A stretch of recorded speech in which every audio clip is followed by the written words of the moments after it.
Okay. All right. Well, I guess we are live, guys. So thank everybody. Thank you, everybody, for your time this morning or afternoon. Today, we are going to be discussing the One Big Beautiful Bill and its impact to the energy efficiency tax credit world, or tax deduction and tax credit world. So we'll be uncovering some of the changes that were enabled, and we'll also be discussing how those impacts taxpayers. So before we get started, kind of who are we, and why should you be listening to us, right? So Layton is an international tax consulting firm. We've been around for over 25 years. We are the leading provider for R&D globally, and so kind of here in the United States, we've been around in this market for a little over 6 years now. Leading providers in R&D and commercial real estate we've started in the last 6 years. So we are definitely excited to be expert in speaking about these types of energy incentives today. So before we do get started and underway, I'll do a quick introduction so you can understand who you're speaking with. My name is Cedric James. I'm a senior project manager here at Layton. So I also own real estate. So it's kind of my job to usher clients from the letter of engagement all the way through until the final delivery. So I have a passion for real estate, love learning about it, and helping taxpayers make sure that they're paying not any more or any less than they are entitled to pay. So I'll turn it over to Andrew so he can give a brief description, and then we'll go from there. Hi, everyone. Good afternoon. My name is Andrew Lamadam. I've been in the specialty tax industry for a bit short of a decade now, an engineer by background and also an IRS enrolled agent. Started working with research development tax credit, worked my way into the energy efficient commercial building deduction. As of 2022, with the Inflation Reduction Act, I now spend a bulk of my time helping for-profit as well as nonprofit stakeholders with their investment tax credit. So excited to talk to you about it today. In my free time, I'm playing pickleball or I'm diving through regs and understanding how all these tax credits pertain to my clients. But nice to meet you guys and excited to talk through ITC. Hi, everyone. My name is Will Whiteman. I'm our lead cost seg engineer, senior consultant for Layton on the cost segregation side, working with the other arms of commercial real estate here at Layton. I've got about 10 years of experience in cost engineering background as well, with a majority of that coming in cost segregation. I've worked with hundreds of clients, business owners, real estate investors to help accelerate hundreds of millions of dollars, which has helped save them millions of dollars in taxes.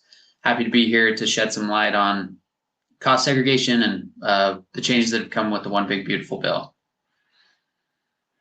All righty, guys. So let's get started. The kind of order of topics today are going to be 1790 and 45L. I'll discuss those. Will then discuss cost segregation, and then we'll end this with Section 48 and Section 48E, which are basically ITC. We'll get into the differences soon. We will end with enough time for questions and answers, but feel free to ask those questions in the chat as your topic comes up, and we will do our best to answer those while we're discussing the topic. But if not, there'll be time at the end. So, okay, so let's talk about the 1790 and 45L deductions and credits, respectively. Before we talk about the One Big Beautiful Bill and the changes that legislation made, first would like to discuss kind of a background on these incentives. So with the Inflation Reduction Act of 2023, there were some pretty big changes that took place and occurred with 1790.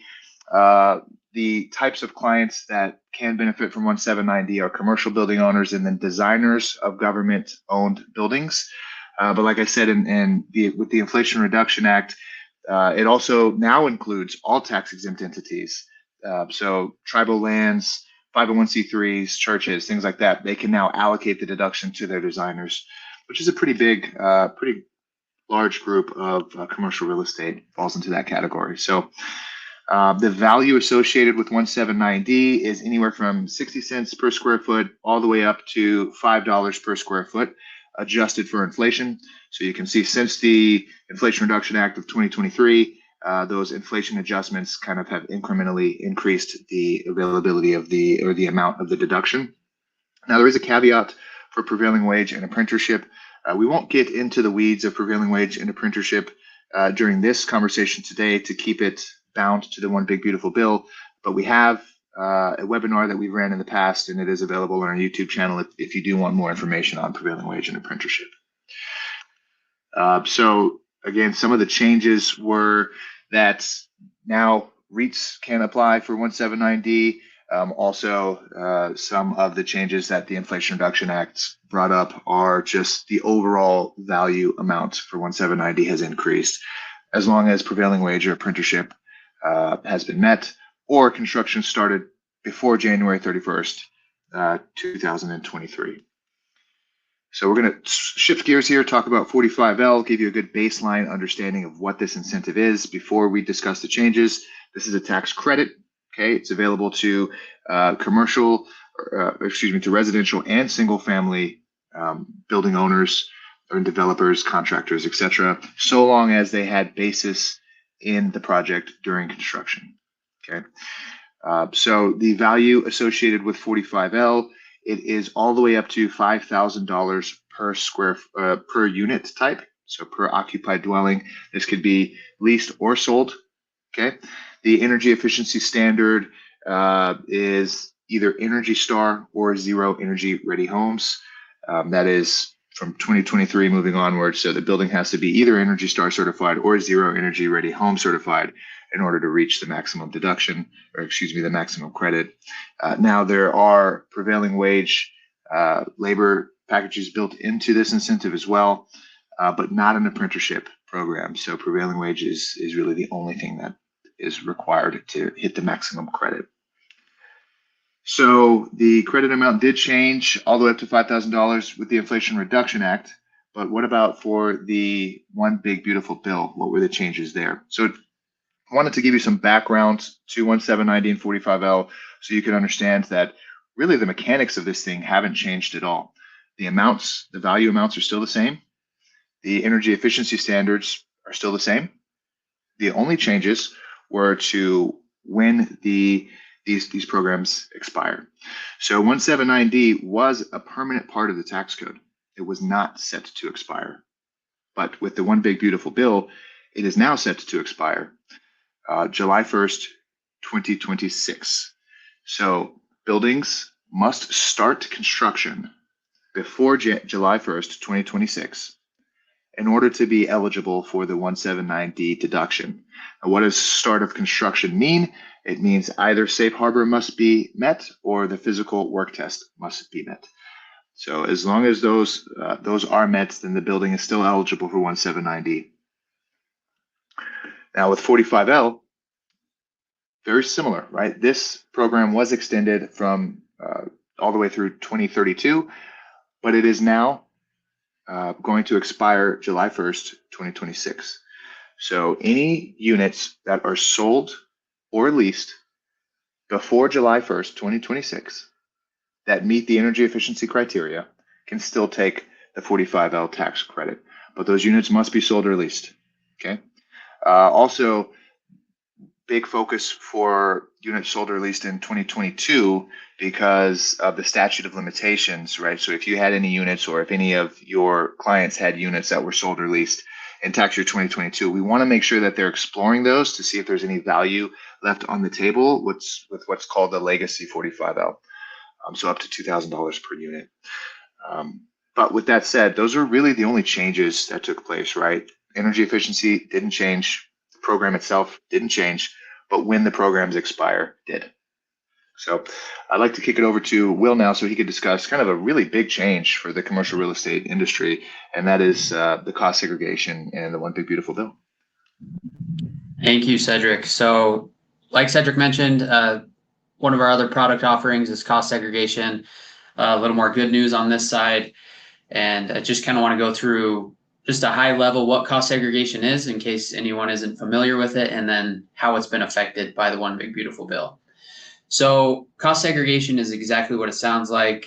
We are able to segregate out certain costs from your building into shorter tax lives of 5, 7, 15 years instead of the standard 27.5 for residential or 39 years for commercial buildings, so that you're able to take advantage of those depreciation deductions earlier in the building life to get those tax dollars out and reinvested to grow your business, your real estate portfolio, instead of waiting the life of the asset to take advantage of that. So, we do it because of the immediate tax savings, that increased cash flow, and overall the improved ROI that you would get by getting those dollars out instead of leaving them tied up in your building over the entire life of the building.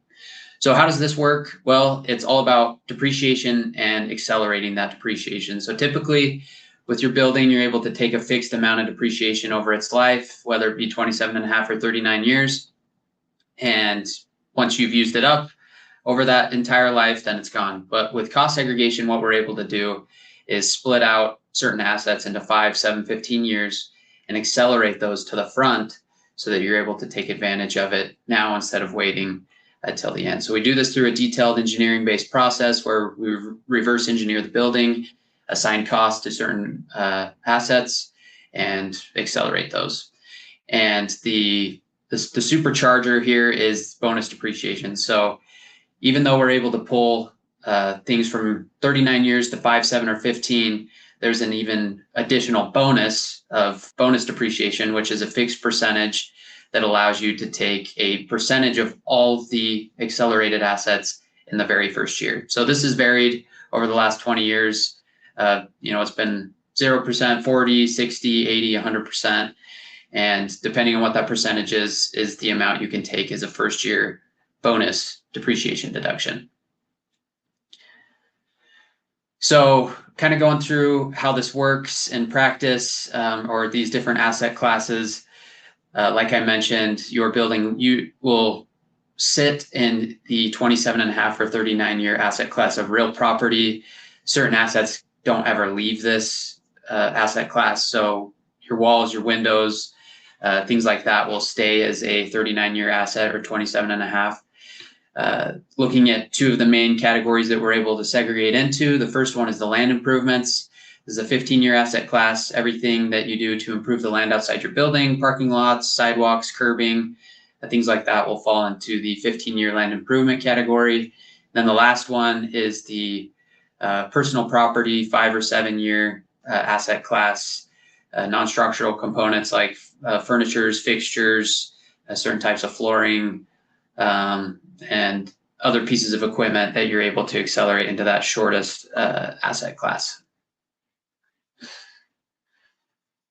So now that we kind of understand what cost segregation is, how it works, I want to tie it into what's happened with the One Big Beautiful Bill and then look at a quick example. So I mentioned bonus depreciation, where you're able to take a fixed percentage of everything that you segregate as a first year deduction. So that percentage is varied. Before this bill passed in 2025, it was 40%.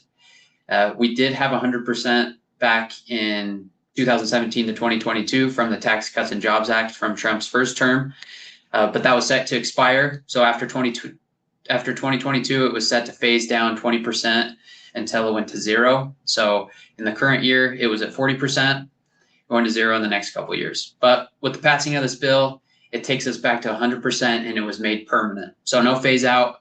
It's set at 100%, for the future as it stands.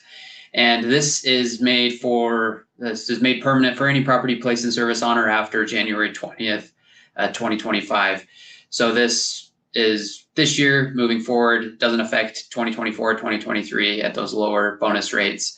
But yeah, this is a big deal because, like I said, instead of segregating those into 5, 7, 15 years, you're able to take that full benefit first year at 100%. So looking at an example, if we had a commercial building of $1 million that was placed in service on July 1st, 2025, without a cost segregation study, you would depreciate that over 39 years at a fixed rate of about $25,000. So you get a depreciation deduction of $25,000 every single year for 39 years. But what would this look like with a cost segregation, specifically with 100% bonus? So looking at that same $1 million property, you can see the value there is split into 3 different lines. We've got 700,000 that we can't touch. It's going to stay in that 39-year bucket and take a fixed depreciation amount of $17,000 a year. The second bucket we have is the 15-year land improvements. Let's say we're able to segregate 200,000 there, and then another 100,000 into personal property at 5 years. So at the previous 40% bonus rate, we're able to, even if we're able to segregate 300,000, you're only able to take 80% or 80,000 of the 200 and 40,000 of the 100,000 at a 40% bonus rate for a total of 120,000 of that 300,000 amount. But at 100% bonus, you get to take that full amount. So it's the full 200, full 100 for the full 300,000 in segregated costs. You add in the 17,000 of straight line. That gives you a first year depreciation deduction of $317,000 in the first year for your $1 million building. So what does this look like as far as tax savings? Well, for your same $1 million building, if we assume a 30% tax rate at the previous 40% bonus rate, this would have only been about $41,000 in tax savings from that 300,000 in segregated costs. With 100% bonus, this more than doubles, giving you about $100,000 tax savings from that $300,000 deduction, assuming the 30% tax rate. So this is a really big deal. As you can see, it more than doubles your ROI in the first year, which makes a big difference getting a lot of your initial investment out of a building just in the tax savings alone in the first year. So just real quick, for anyone that's maybe not familiar and can see the powerful effect of cost segregation through accelerated depreciation, who can take advantage of this? Well, if you've purchased a building, an investment property, built one for your business, or remodeled or renovated a building that you own, those are all triggers for a cost segregation to be done. So like I mentioned, real estate investors, building owners, anyone that owns their own building can take advantage of these studies where you're able to accelerate the depreciation. And with 100% bonus, doesn't matter if it's 5, 7, 15 years that we're able to reclassify things, because you're able to take the full benefit the very first year, because 100% bonus has returned with the One Big Beautiful Bill. So kicking it over to Andrew. Thanks, Will. I always say if depreciation had a fan club, you'd be the president. And now that we've covered how to squeeze value out of your building's existing components, let's pivot on how you can maximize value when you invest in clean energy through the ITC. So I'll start with the foundation. You have traditional Section 48, and that's for renewable energy projects. Specifically, think things like solar, fuel cells, wind, battery, and the ITC has been around for years, and it applies to specific technologies. Then you have Section 48E, its successor, not necessarily a replacement, but a successor. It's a technology neutral incentive that kicks in for facilities placed into service after 2024. So while 48 lists technologies, 48E cares more about emissions and the function of electricity production. So both aim to incentivize clean energy transition, just through different lenses. So this is a list of energy properties. Section 48 is very prescriptive. And it's more so if you fall into one of these buckets, your project qualifies. So what we typically see in commercial buildings a lot is geothermal heat pumps, as well as combined heat and power systems. Battery storage, absolutely. Solar, also thermal storage. So when that is, a chiller that's tied to thermal storage property, such as an ice thermal system, potentially cooling a school, that also qualifies for ITC. This chart is a great cheat sheet for technologies that still exist when construction starts prior to 2025. and is even placed in service in a future year. This is so as long as it respects the rules Cedric went over, which is the safe harbors for beginning construction. Now let's flip to 48E. Instead of naming every piece of tech, it simply is, do you generate electricity with zero or less greenhouse gas emissions?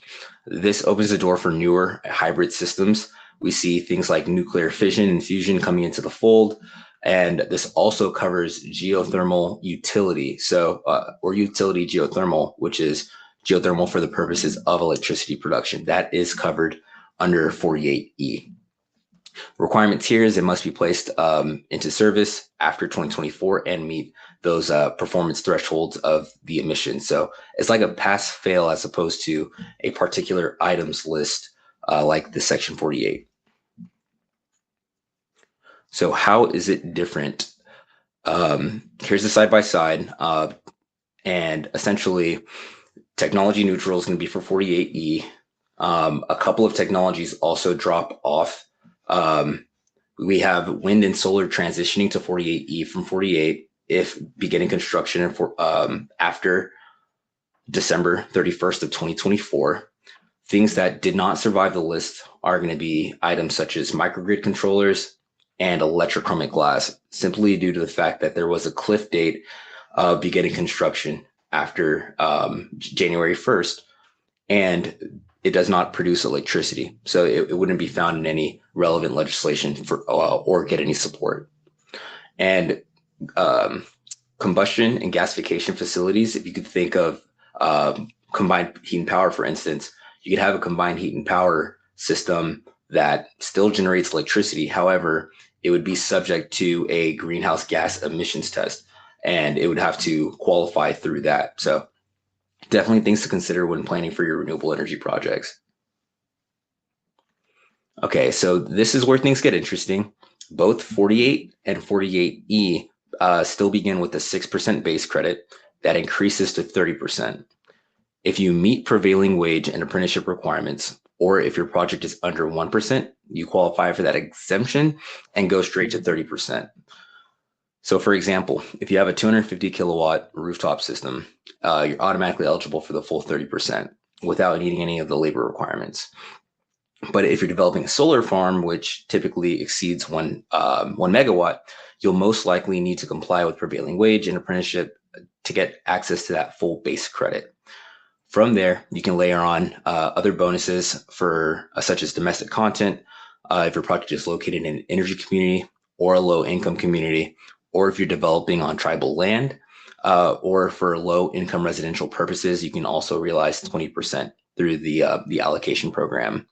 So when fully optimized, these bonuses can bring your credit up theoretically to 70%. The key is identifying eligibility early on and aligning project decisions before the asset is placed into service. For a deeper dive into bonus credits and structures, feel free to revisit our ITC webinar solely dedicated to ICC that released November of 2024. It's on the Layton's YouTube channel. Okay, so now we will transition to the credit structures and how things change from the One Big Beautiful Bill Act. In the next three slides or so, I'll talk through a couple of different changes here. Starting with this first slide, we'll see the termination for wind and solar projects. And basically, you will lose 48E eligibility if your project starts after July 4th of 2026, so that's beginning construction, and is placed into service after December 31st of 2027. So if your project starts after July 4th of 2026, you have until the end of 2027 to place it into service, or there's no value left on the table specifically for wind and solar only. Energy storage projects are not affected by this in any means. So we see full eligibility through 2033, and then a sunset down to a lower percentage in 2035. Another big shift is starting with properties beginning construction July 4th of 2025.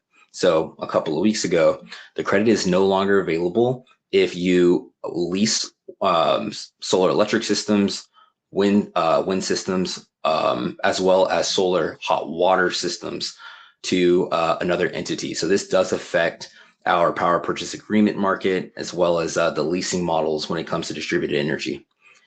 And it's also important to note that this doesn't just ban leasing altogether. It simply means that you're disqualified from Section 48. The OBBBA also introduced a boost to fuel cells. So starting 2026, these systems do receive a 30% of a boost under 48E, and then there is no emissions requirement here, which means if it does emit CO2 in efforts to essentially produce electricity, it won't be subject to recapture. So that is an amazing win for the fuel cell market. And there is an elimination of certain technology here. So micro turbines will now go to 0% under Section 48. And there's no thermal solar for properties that, or for solar thermal that begins construction after June 2026. And a bright line is that geothermal heat pumps, I know that there need to be some clarity around this. So geothermal systems that provide heating or cooling to buildings, those will stay under the legacy Section 48 and will exist through beginning construction of 2035. All right, so this is one for your procurement team. The domestic content bonus, the rules around the 100% domestic steel and iron has not changed. The certifications that are necessary at a station, all that has not changed. Pre-OBBA, so IRA, Inflation Reduction Act, had a 40% requirement, and that has now changed. If your project starts construction between June 16th of 2025 and between or by the end of 2025, this cliff has now raised to 45% for the adjusted percentage for those manufactured products, and 50% for the year after, and 55% for properties beginning construction after 2026. So this is a heavy slide, so hang with me. The OBBA introduced strict rules to keep foreign influence out of clean energy projects.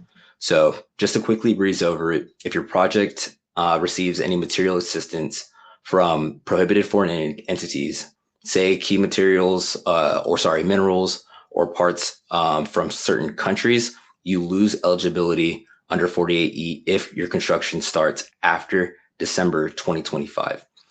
And if you make payments to those entities, you risk a full credit recapture over 10 years. You also can't transfer credits to foreign linked taxpayers starting 2026. And the IRS now has a 6-year, not a 3-year, look back to challenge a project to check for foreign influence. So that due diligence there matters more than ever. So how do you navigate all of this complexity? This is a step-by-step process that we employ, not only with ITC, but with most of our service lines. We start with an engagement letter and a kickoff, and to align goals and timelines, we gather documentation, assess feasibility, and validate every potential bonus in efforts to maximize your credit while staying within the letter of the law. And we wrap it with a clear deliverable, the forms, a backup, and everything that you need for to feel confident on your filing for these large tax credits. And our goal is simple, is to take the complexity out of credits and make it seamless. All right, guys. So I know we only have 1 minute left on the scheduled time, but don't worry, we can go a little longer to answer any questions. Just a quick note of this is all the incentives that Leighton USA currently offers. Again, we are the leading provider for R&D globally. We also have a SALT practice here in the States. We also include grant studies with most of our incentives: cost segregation 1790, 45L, Section 48E, 48. These are kind of our wheelhouse in the commercial real estate space. So with that, let's see if we have any questions that we can answer, feel free to type them in. It looks like Alex's question was answered, but let us know if you like to go into further detail, Alex. It seems like we got you covered. Were there any other questions out there before we part ways?